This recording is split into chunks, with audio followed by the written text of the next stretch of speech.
Realisation হয়েছে কিনা আপনারা যে আপনাদের ভাই মোবাইলগুলো বন্ধ করে রাখেন। এটা তো আপনার রিয়েলাইজেশন হয়েছে কিনা আপনার অপরাধ করছেন? আমরা তো ছিলাম বলতে স্যার, আমরা তো আপনারা অপরাধ করছেন যে ছাত্রলীগ নির্যাতন নিপীড়ন করছে, আপনারা এগুলার ইন্ধন দিচ্ছেন, এগুলা নিয়ে স্যার আপনার অনুতপ্ত কিনা স্যার? তোমার এই কথাগুলো একটু কেমন না আসলে? না কেমন না স্যার, আপনি তুমিও তো আমাদের মধ্যেই ছিলে। না আমি আপনাদের মধ্যে ছিলাম না, আমি আপনাদের বিরোধিতা করছি স্যার। না আমি আপনার বিরোধিতা করছি। আপনি আমার জঙ্গি ট্যাগ দিয়েছিলেন ওই ইয়াতে রেস্টা বিল্ডিং এ, আপনি বলছিলেন আমি জঙ্গি। তুমি জঙ্গি? আপনি আমি এটা বলছিলেন স্যার। এবং না স্যার, বিশ্ববিদ্যালয় স্যার আপনাকে সাক্ষী রেখে ছাত্রলীগ নির্যাতন নিপীড়ন করছে, তখন আপনারা কিছুই বলেন না।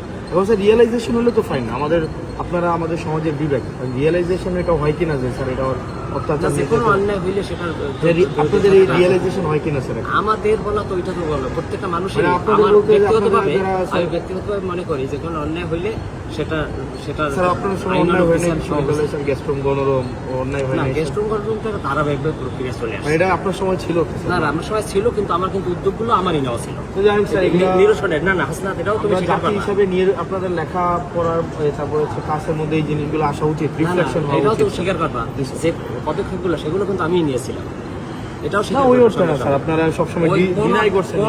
কোন অর্থে সেটা ভিন্ন, কিন্তু শুরুটা কিন্তু আমিই করেছিলাম। নির্যাতন নিপীড়ন সহযোগিতা করছিলাম। না ডিনাই করাটা অন্য জিনিস, ডিনাই করা তো অপরাধ। যারা প্রক্টর স্যার ছিলেন উনি বারবার ডিনাই করছেন। না ডিনাই ইতিহাস সবাইকে ভালো থাকবে, শুভকামনা।